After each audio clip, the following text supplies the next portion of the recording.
अल्हम्दुलिल्लाहि रब्बिल आलमीन वस्सलातु वस्सलामु अला अशरफिल अंबियाइ वल मुरसलीन नबिय्यिना मुहम्मदिन व अला आलिहि व सहबिहि अजमईन व मन तबिअहुम बि इहसानिन इला यौमिद्दीन अम्मा बाद अऊज़ु बिल्लाहि मिनश शैतानिर रजीम बिस्मिल्लाहिर रहमानिर रहीम वलक़द बअसना फ़ी कुल्लि उम्मतिन रसूलन अन इअ्बुदुल्लाह वज्तनिबुत ताग़ूत। मुअज़्ज़ज़ उलमाए किराम, बुजुर्गों, नौजवान साथियों,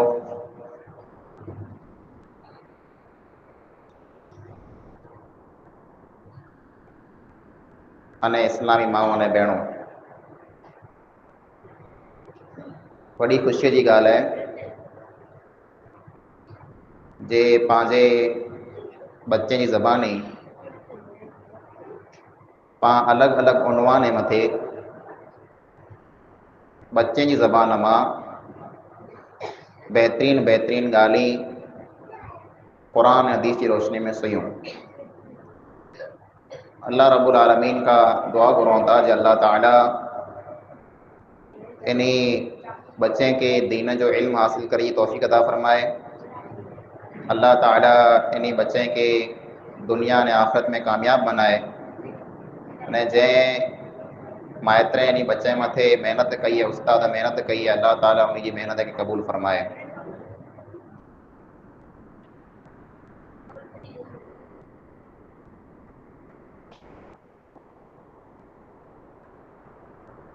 मौजूद सामीन,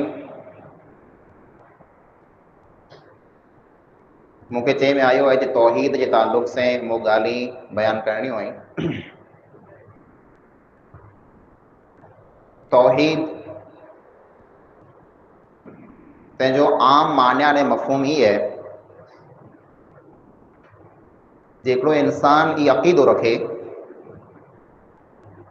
जे हिन सजी कायनात में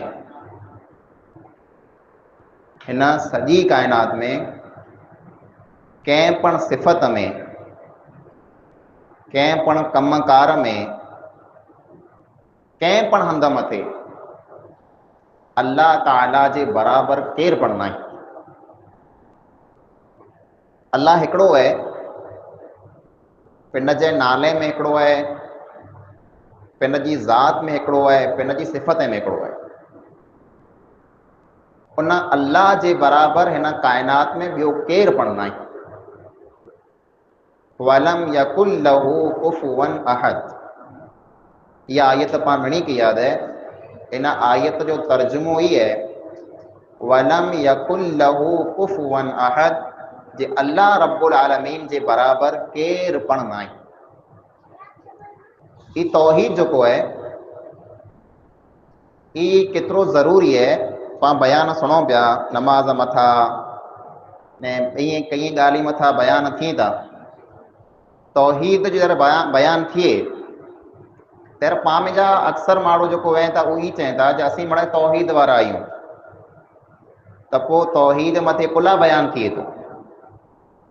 त पाण तौहीद मथे एतिरे लाइ करे बयान कयूं था या एतिरे लाइ करे सम्झायूं था जे अल्लाह ताला जेकॾहिं पांखे तौहीद जहिड़ी नेमत नसीब कयईं, अता कयईं, तो उन नेमत जी पांखे हमेशा हिफ़ाज़त करनी है। कुला ये शैतान जो को है वो अलग अलग रस्ते में जा, अलग अलग वाटे में जा पांजे ईमान मथे, पांजे अकीदे मथे अने पांजे तौहीद मथे अटैक करे तो। अने पांजे माहौल में जेकॾहिं पाण न्याण हलो, पाण भले मुसलमान आहियूं, पाण तौहीद वारा आहियूं, पण अमोक अहिड़ियूं ॻाल्हियूं, अहिड़ा वहम, अहिड़ा शक, अहिड़ा गुमान, अहिड़ा अक़ीदा पंहिंजे माहौल में, पंहिंजे मुआशरे में, पंहिंजे मर्द औरतें में अने पंहिंजे ज़हन में वेही रहिया आहिनि जेको बिल्कुलु तौहीद जे ख़िलाफ़ आहे, न हुअणु खपे। तंहिंजी पण आख़िर सां में वज़ाहत थींदी। पण तौहीद केतिरो ज़रूरी है ई मणिकता पहिरीं आख़िर सम्झाइणु चाहियां थो। तौहीद एतिरो ज़रूरी है जे नबी अकरम सल्लल्लाहु अलैहि वसल्लम हिकिड़े हदीस में फरमायो, वॾी हदीस है, उन जो मफ़हूम ई है जे क़यामत जो ॾींहुं अल्लाह ताला हिकिड़े इंसान खे ॿोलाईंदो। क़यामत जो ॾींहुं अल्लाह ताला हिकिड़े इंसान खे ॿोलाईंदो, अने पोइ उन इंसान खे अल्लाह ताला अलॻि कोठे वेंदो, ॿिए महीनो अलॻि परदे में। पोइ अल्लाह ताला उन इंसान खे उन जा अमल मड़ ॾेखारींदो। दुनिया में जेकी गुनाह कयो उन, अने गुनाह केतिरा कयो उन से पाण सुणो। 99 रजिस्टर जेको दफ़्तर में था रजिस्टर 99 गुनाह से भरियल हूंदा,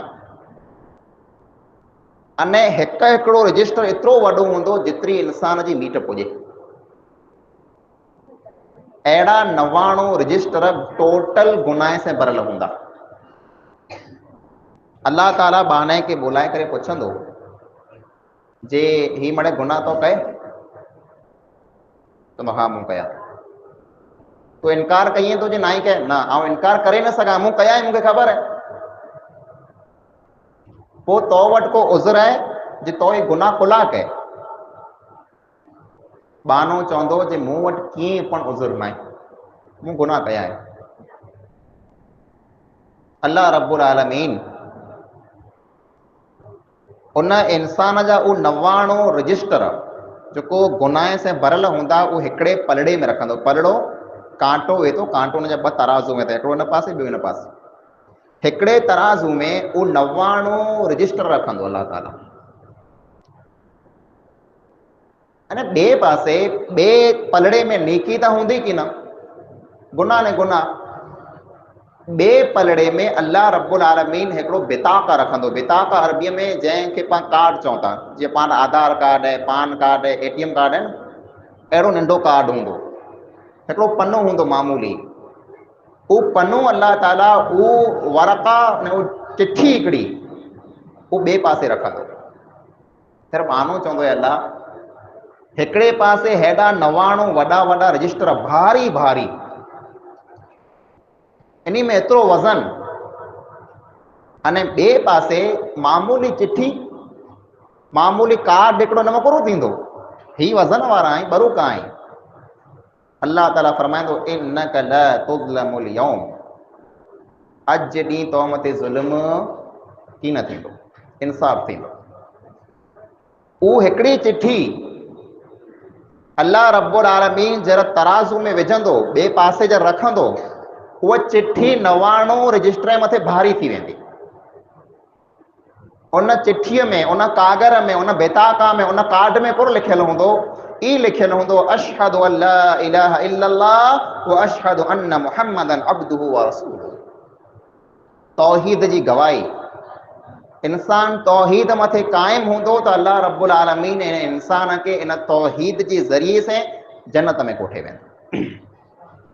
जेकॾहिं पंहिंजे तौहीद में खलल अची वञे, पाण वटि जेकॾहिं तौहीद न आहे त पाण गमे एतिरा नेक हों, पाण गमे एतिरा नमाज़ी हों, पाण गमे एतिरा सखी हों, पाण भले हाजी हों, पर जेकॾहिं पाण वटि तौहीद न आई त पंहिंजा टोटल अमल बर्बाद थी वेंदा।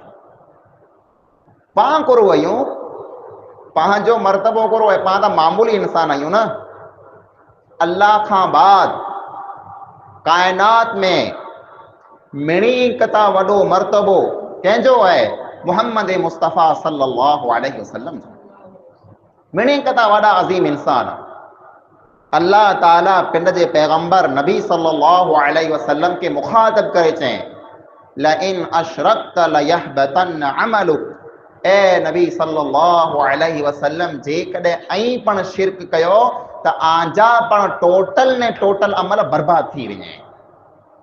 अल्लाह की नाई परवाह जे शिरक करे वारो केर है, केॾो नेक है, केॾो नमाज़ी है, केॾो सखी है, केतिरो ख़ैरखा है, न तोजूं नीतियूं गमे एतिरियूं आहिनि, पर जेकॾहिं ज़िंदगीअ में शिरक आहे कंहिं पण क़िस्म जो, मड़े टोटल अमल बर्बाद थी वेंदा। कामयाबीअ लाइ करे मिणी कथा पहली शर्त इहा आहे जे पंहिंजो तौहीद पको हुअणो खपे, तौहीद में खलल न खपे, तौहीद में ख़राबी न खपे, अहिड़ो को पाण अमल न कयूं, अहिड़ो को कमु न कयूं जंहिंमें पंहिंजो तौहीद ख़राब थींदो। तव्हांखे मिसाल ॾियणु चाहियां, अॼु जे ज़माने में कई अहिड़ा कमकार आहिनि जंहिंजे कारण, अहिड़ा अमल आहिनि जंहिंजे कारण पंहिंजे तौहीद में ख़राबी अचे थी। ही तौहीद जी ॻाल्हि पाण गुला कयूं था, माण्हू अक्सर पाण ॾिसंदासीं दावत मथे तबलीग मथे निकिरे त वधारे ॻाल्हियूं कोरो कयूं, अख़लाक़ खे सुधारियो, नमाज़ पढ़ो, सची ॻाल्हि कयो।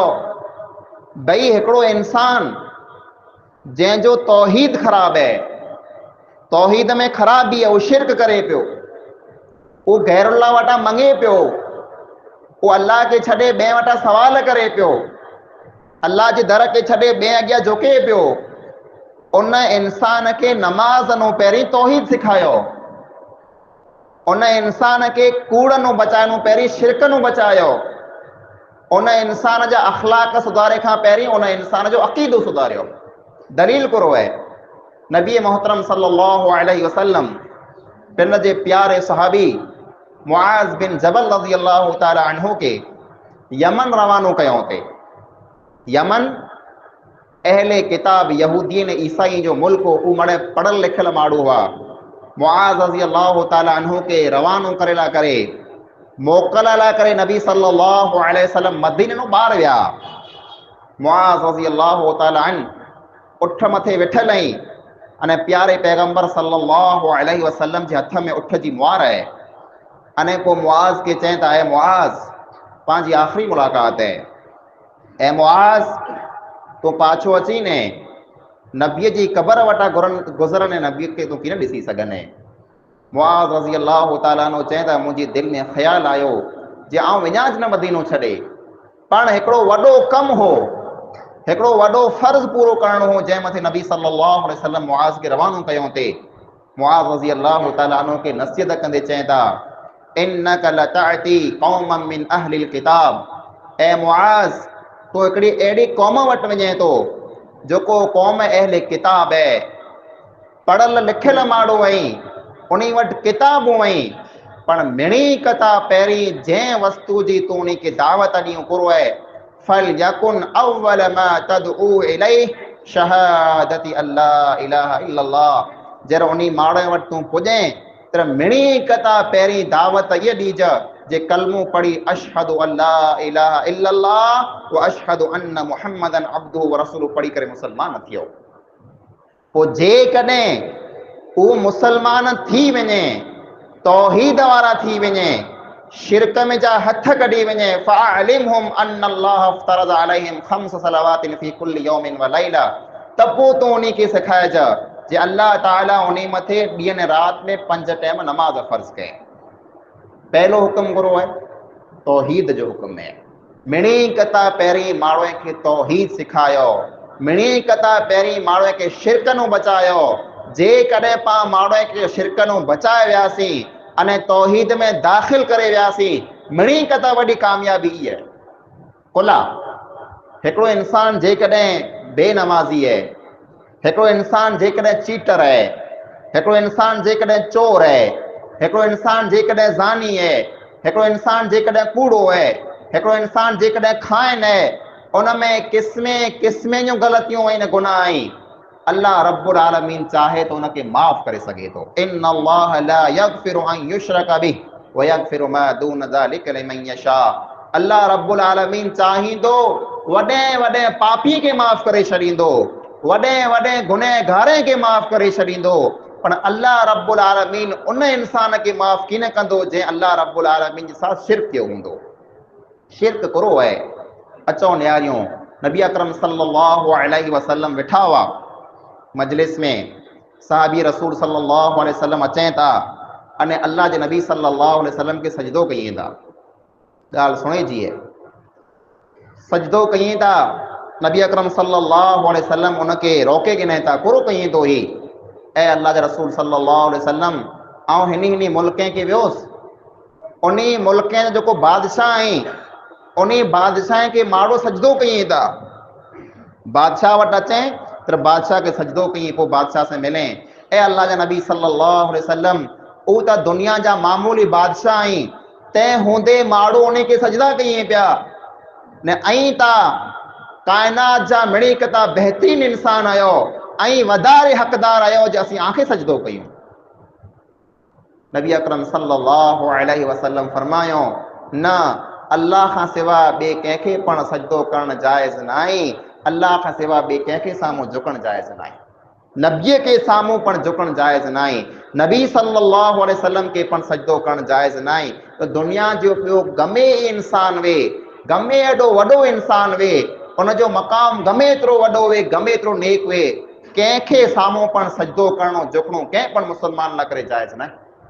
रुगो एतिरो न, बल्कि हिकिड़ा साहबी नबी अकरम सल्लल्लाहु अलैहि वसल्लम वटि अचनि था, उन फरमाई था माशा अल्लाह वशेत, मामूली ॻाल्हि है, पाण खे मामूली समझंदा हूंदासीं, पर न्यारो नबी अकरम सल्लल्लाहु अलैहि वसल्लम के अक़ीदे तौहीद जी केतिरी फिक्र हुई।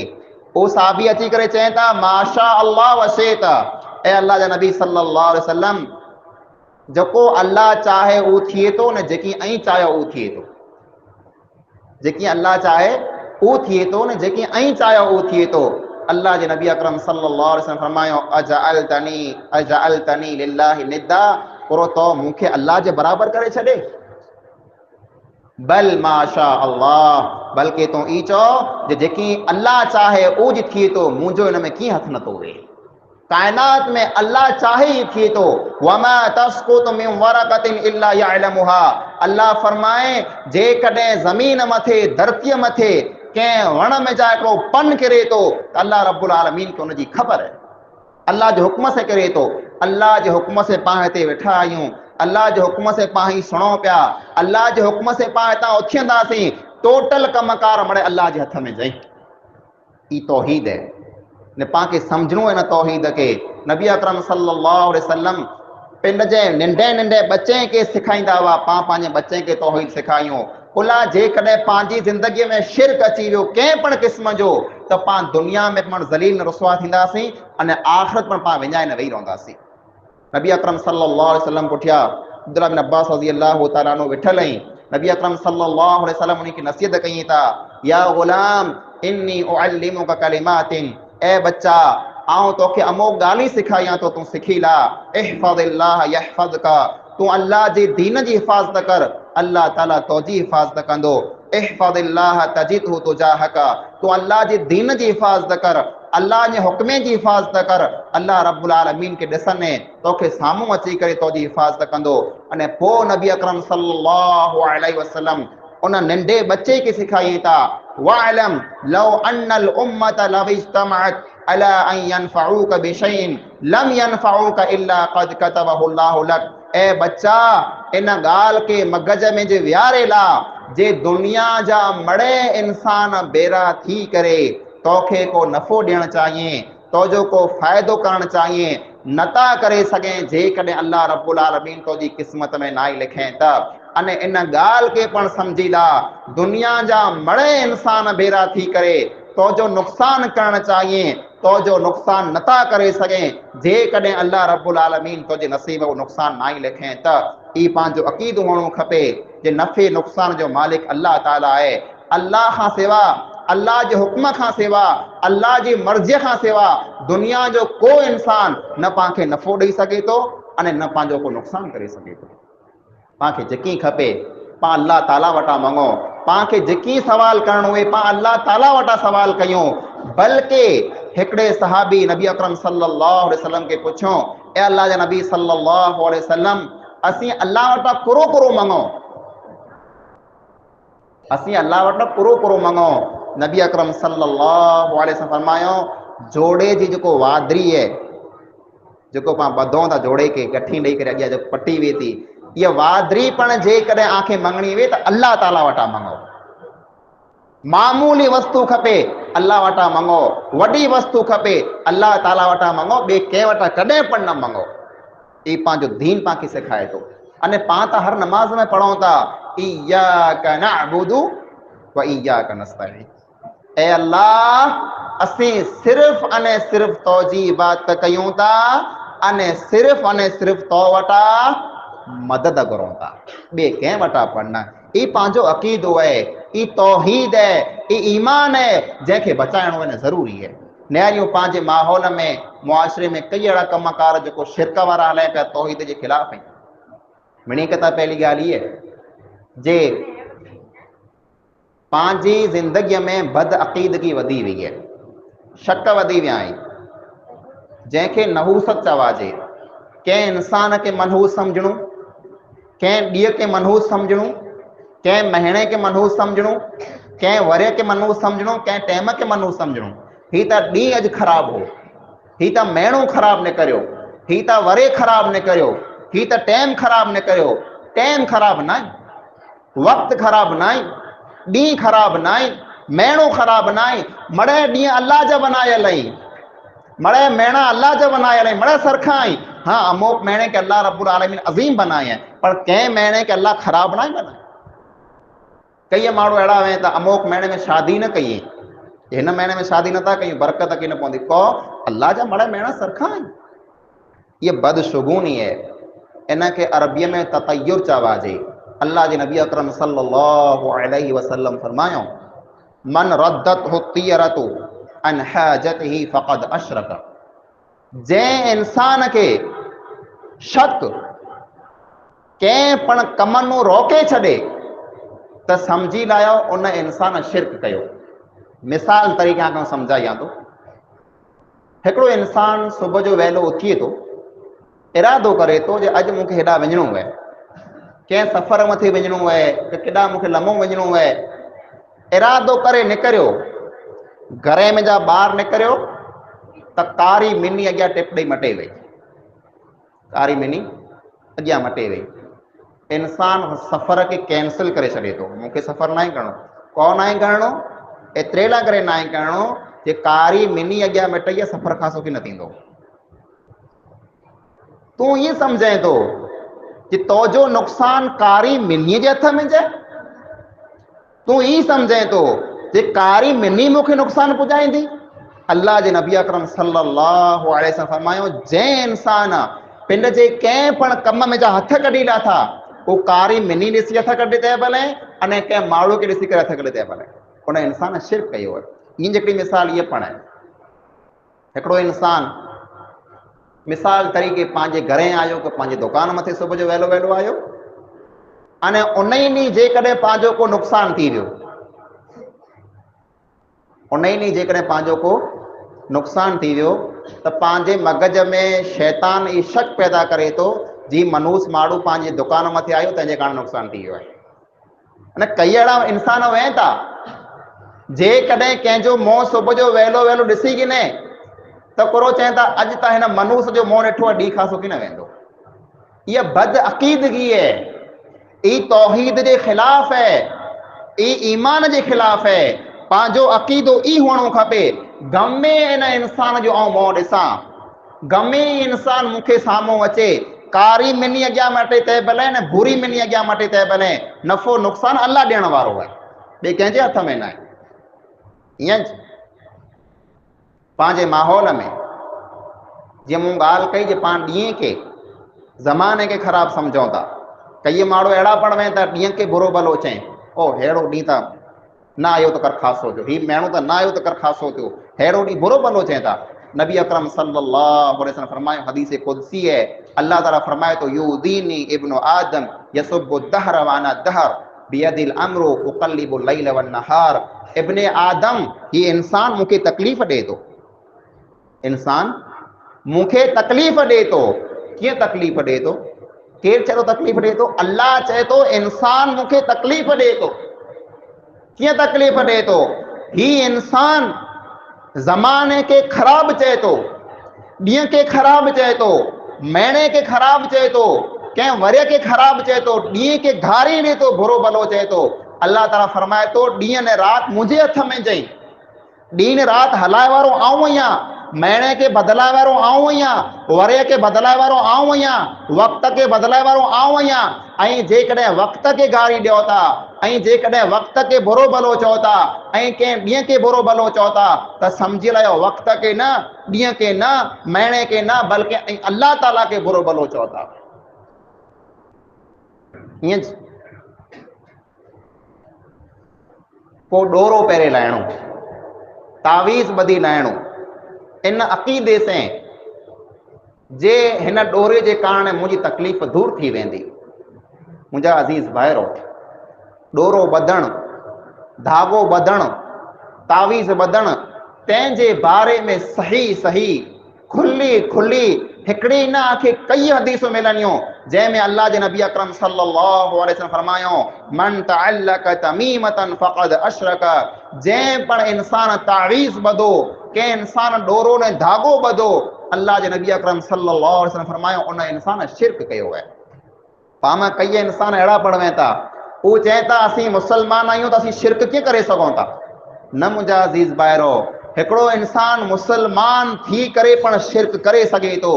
दलील सूरह यूसुफ जी आयत नंबर 106 में अल्लाह ताला फरमाए, वमा युमिनु अक्सरुहुम बिल्लाहि इल्ला हुम मुशरिकून, अक्सर माण्हू अहिड़ा आहिनि जेको अल्लाह मथे ईमान रखे था, ईमान वारा आहिनि, इस्लाम वारा आहिनि, तंहिं हूंदे पण मुशरिक आहिनि, कम अहिड़ा कयूं था शिरक वारा।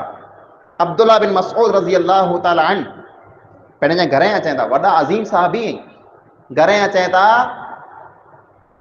त ॾिसे था जे पिंड जी घर वारी ज़ैनब नालो हो, उन जे कंध में हिकिड़ो ॾोरो ॿधो पियो आहे।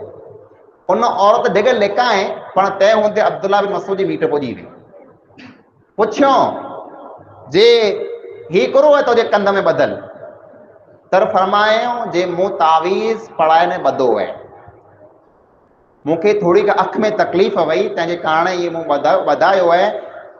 अब्दुल्ला बिन मसऊद रज़ी अल्लाह ताला अन्हु उन ई टाणे उन तावीज़ के कतरे ने फिगाए छॾियो अने वो फरमायो, इन आल अब्दुल्लाह अगनिया वानी शिरक, अब्दुल्ला जे घर में शिरक न हुअणु खपे।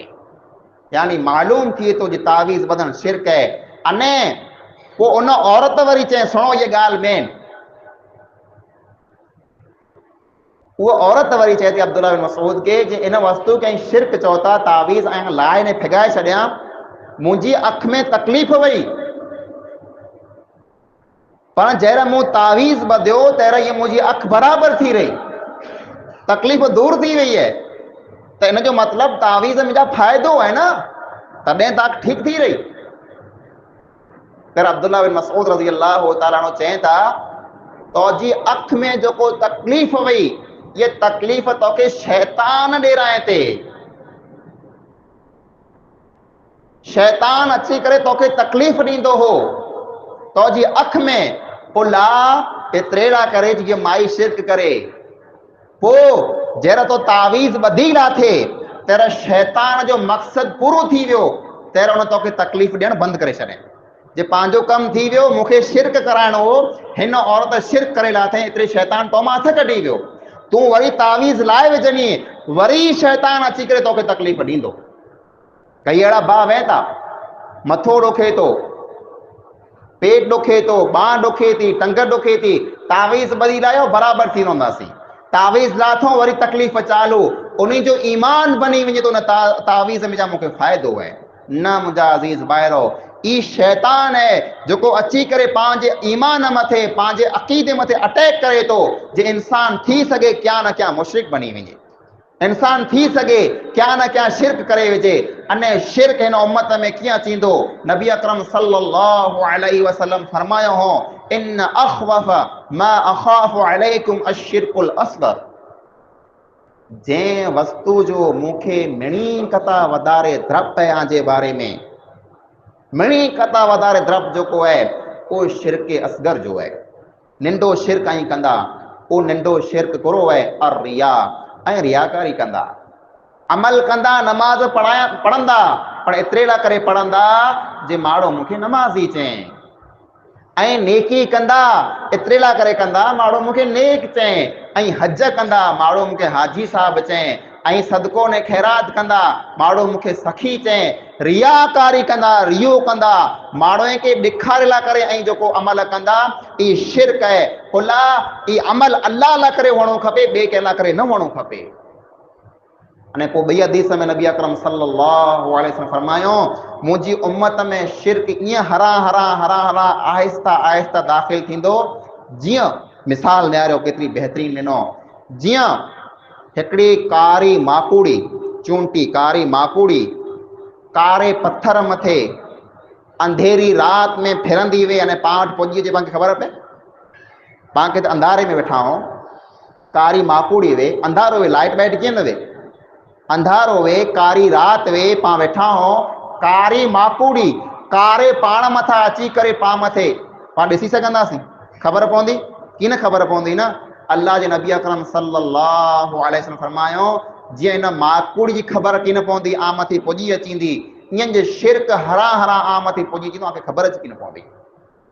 एतिरे ईअं न सम्झो बिल्कुलु जे तौहीद में पका आहियूं असीं कॾहिं शिरक न करे सघूं, न, बल्कि जेको विख खणो उन विख खां पहिरीं सोचे लाहियो जे हीउ अमल जेको आउं करणु वञा थो शिरक वारो त न आहे न, हिन अमल जे कारण मुंहिंजा अमल बर्बाद न थी वञे। अने पुछो पिन जे आलिम के अमल वारे इंसान के जेको इल्म वारो है उन इंसान के जे हीअ ॻाल्हि करणी त अहिड़ो अमल करणो ई सही है कि ग़लति है।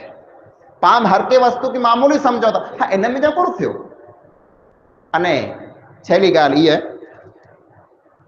अमुक माण्हू अहिड़ा पण वया था जो उन्हीं खे ख़बर पए थी जे हीउ जेको कमु थिए पियो शिरक वारो कमु है, ही कम जो को है खोटो कम है, तौहीद के खिलाफ है, पर मौलाना साहब करो कयूं मजबूरी है न, असांजे कुटुंब में नथा छुटी सघूं, संगावतीअ में छुटी न सघूं, वञणो पए असांखे खियणो पए, असांखे हाज़िरी ॾियणी पए, असांखे करणो पए। यानी पंहिंजो कुटुंब पांखे वधारे मिठो है, पंहिंजी संगावती पांखे वधारे मिठी है, पंहिंजे कबीले वारा पांखे वधारे मिठा आहिनि, पंहिंजो ईमान पांखे मिठो न आहे, पंहिंजे तौहीद पांखे मिठो न आहे। आउं तौहीद मां हथ कढी सघां थो पर मुंहिंजे कुटुंब में आउं हथ न कढी सघां, ई पंहिंजो ईमान बनी वञे थो न। पाण उहो कम कयूं जेको शिरक वारा कम आहे एतिरे लाइ करे जे मुंहिंजो कुटुंब नाराज़ न थिए, पाण तौहीद में न अचूं शिरक मथे रहो, कुला जे तौहीद मथे वियोसि त मुंहिंजो कुटुंब नाराज़ थी पवंदो, कुटुंब खे बचाइए थो, खानदान के बचाइए तो, संगावती के बचाइए तो, न ईमान के बर्बाद कइए तो, ई कुटुंब क़यामत जो ॾींहुं तो मां हथ कढी वेंदो। यौम यफिरुल मरउ मिन अखी, अल्लाह फरमाए सगो भाउ सगे भाउ मां हथ कढी वेंदो। जंहिं भाउ लाइ करे तूं शिरक वारा कम कइए पियो, जंहिं माउ पीउ लाइ करे कुटुंब वारे लाइ करे शिरक वारा अमल कइए पियो, ई तो मां हथ कढी भॼी वेंदा।